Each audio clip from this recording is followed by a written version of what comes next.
শুভ জন্মাষ্টমী বন্ধুরা। আমাদের গোপু সোনা, বাড়ির গোপাল,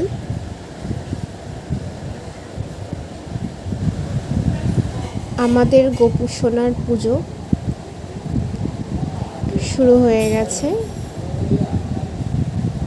মাই পুজো করে, বাড়ির গোপাল প্রতিবারই মা আমি মিলে করি, আমি না থাকলে মাই করে।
পুজো প্রায় শেষ, শুধু মায়ের পাঁচালি পড়াটাই বাকি।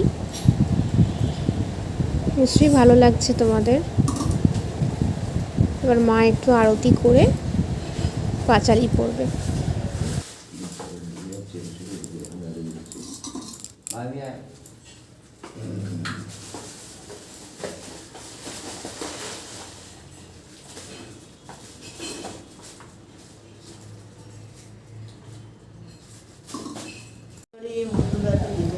মা পাঁচালি পড়ছে, আর ওইদিকে মেয়েও দুষ্টুমি শুরু করে দিয়েছে। ওর আর একদমই ভালো লাগছে না, অবশ্য ঘুমও পেয়ে গেছে। তার মাঝখানেই দেখো মেয়ে দই নিয়ে পালাচ্ছিল। ঠাকুরের বারণ করছি, তাও কিছুতেই শুনছে না। ঠাকুরের ওটাই নেবে, খাবে।